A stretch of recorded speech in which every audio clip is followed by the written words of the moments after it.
10 வருஷம் அப்படியே நடந்துருந்தது. யார் பண்ணுறாங்க யாருக்கு தெரியல. அதுக்கு பிறகு தான் கடைசியில் 9th January 2005 20 வருஷம் முன்னாடி இந்த சம்பவம் நடக்கும்போது எம்எல்ஏ மர்டர் நடக்கும்போது தான் ஒரு ஸ்பெஷல் டீம் என் தலைமையில் ஸ்பெஷல் டீம் ஃபார்ம் பண்ணாங்க.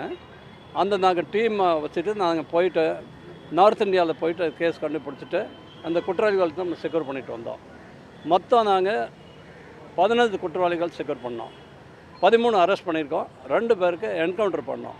மேரட் பக்கத்தில் உத்தரப்பிரதேசில் மேரட்டில் 2 பேருக்கு என்கவுண்டர். முக்கியமான அவங்க குற்றவாளி நம்பர் 3 and 4 ரொம்ப பூரா அண்ட் ஜீத்தன் ரொம்ப முக்கியமான.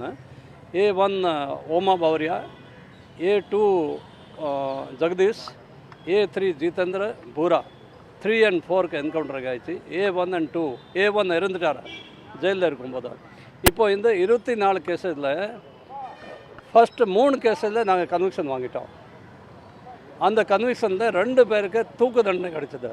தூக்கு தண்டனை அந்த தூக்கு தண்டனை ஹைகோர்ட்டில் கம்யூட் ஆகிட்டு லைஃப் இம்ப்ரிசன்மெண்ட் ஆயுள் தண்டனை லைஃப் இம்ப்ரிசன்மெண்ட் கிடச்சிது. அந்த லைஃப் இம்ப்ரிசன்மெண்ட் கிடச்சது 3 குற்றவாளி.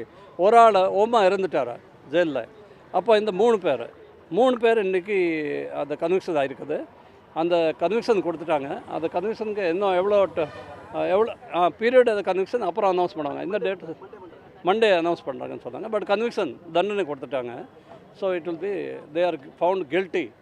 So we are very grateful that the judiciary has taken all the evidences very clearly. And Tamil Nadu police ஒரு என்னோட பெரிய வாழ்த்துக்கள், காங்க்ராச்சுலேஷன்ஸ். தட் நாங்கள் ரிட்டையர் ஆனால் 6 வருஷம் ஆயிடுச்சு எனக்கு. ஆனால் தமிழ்நாடு போலீஸை அந்த குறிப்பிட்ட திருவள்ளூர் போலீஸு அந்த பெரியபாளையம் இன்ஸ்பெக்டர் அவங்க எல்லாம் ரொம்ப நல்லா ஹார்ட் ஒர்க் பண்ணிவிட்டு அந்த பழைய ரெக்கார்ட்ஸ் எல்லாம் பழைய எவிடன்ஸஸ் பழைய கேஸ் ப்ராப்பர்ட்டி பழைய விட்னஸஸ் அதில் சில பேர் விட்னஸ் இப்போ இல்லை. ஸோ கால்மான் ஆகிட்டானா.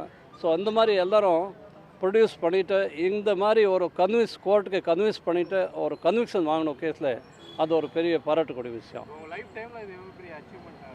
அது one of the I can say that one of the great in police டிபார்ட்மெண்ட்டில் பண்ணது ஒர்க்கு. அதை எங்களுக்கு தெரியும் உண்மையான குற்றவாளிகள், உங்களுக்கு தெரியும் குற்றவாளிகள். பட் கடைசியில் கோர்ட்டை தீர்மானம் போட்டால் தான் அது நமக்கு இது இருக்கும். ஆமாம் குற்றவாளி உண்மை தான் அந்த குற்றவாளிகளை. ஆனால் அது கூட 20 வருஷம் கழிச்சு கொஞ்சம் ஒரு சொல்ல முடியாது எப்படி அவன் கேஸுன்னு சொல்லணும். அதனால தான் எல்லோரும் நாங்கள் யோசிச்சுட்டு இருந்தோம். நல்ல வேலை இன்றைக்கி கன்விக்ஷன் ஆகிடுச்சு.